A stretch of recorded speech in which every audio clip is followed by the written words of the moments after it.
নমস্কার। আজ ধর্ণা মঞ্চে যারা আমার সহযোগিতা এলেন প্রত্যেককে আমার তরফ থেকে উল্লেখ জানাই, এবং যারা এলো না বিভিন্ন ভয় হয়তো তাদের মধ্যে কাজ করে এই গরমের মধ্যে রাস্তায় বেরোবো, আবার পুলিশে ধরবে, নিয়ে যাব, পুলিশে মারবে, লোকে দেখবে, কেস দেবে, এই অনেক ভাবনা কিন্তু তাদের মধ্যে কাজ করে। কিন্তু তাদের উদ্দেশ্যে বলে রাখি, এসব কিছুই না। পুলিশ শুধু আমাদেরকে আটক করে, আমাদেরকে ছত্রভঙ্গ করে, যাতে আমাদের যা উদ্দেশ্য সেটাকে আমরা যেন সফল করতে না পারি। তাই এই ভুল ধারণা থেকে আমাদের প্রথমেই বের হতে হবে। আর আমরা এই রাস্তায় কেন নামবো, তার উত্তর হচ্ছে এই পর্ষদ, এই সরকার, পুরো এই সিস্টেম একটা মূর্খ সমাজ, একটা বিদ্রোহীহীন সমাজ গড়তে চলেছে। তারা চাইছে আমরা যেন কোনো প্রতিবাদ, কোনো আন্দোলন করি না তাদের অত্যাচারের বিরুদ্ধে। আমরা যখন প্রথম ডিএলএড করি, ডিএলএড করে আজকে আমরা প্রাইমারি পরীক্ষা দিই, টেট পাস করি, হয়তো কম বেশি এখানে অনেকেই শুনেছে, আজ থেকে 7-8 বছর আগের কথা।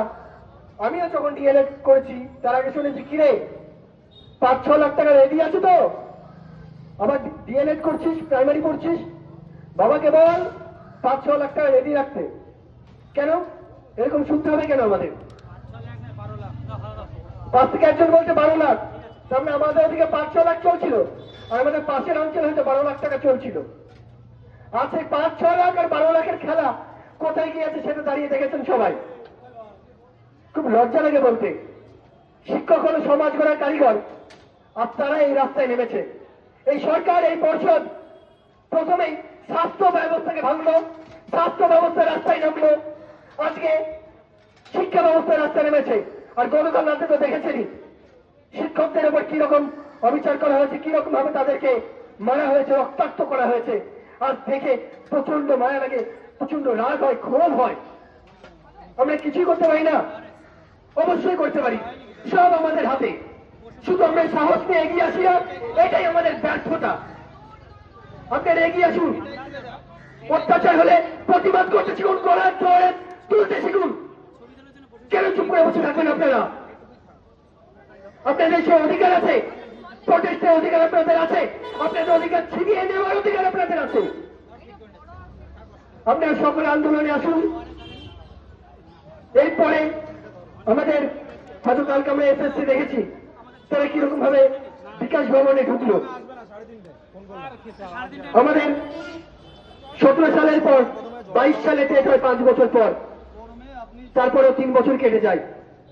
আজ 2025 সাল, নিয়োগের কোনো নোটিশ নেই। পর্ষদ সভাপতি, শিক্ষামন্ত্রী সবাই একই বুলি আওড়াচ্ছেন। অজুহাত কি? অজুহাত ওবিসি মামলার অজুহাত। কি অজুহাত? প্রশ্ন ভুল মামলার অজুহাত। কেন এরকম হবে কেন? আপনার নোটিশটা দিয়ে তারপর দেখুন যে রায় কোথায় যায়। এই তো সুপ্রিম কোর্ট বলে দিয়েছে এসএসসির নিয়োগ কমার্সের মধ্যে করতে হবে। কই ওবিসি মামলার জন্য তো সেটা তো থেকে নেই। তাহলে আমাদের 22 টেট পাসের জন্য ইন্টারভিউ নোটিশ কেন থেকে থাকবে? আপনারা সকলে আসুন, আমাদের এই ধর্ণা মঞ্চকে সফল করুন। ভয় পাবেন না, গলার আওয়াজ ধরে রাখুন।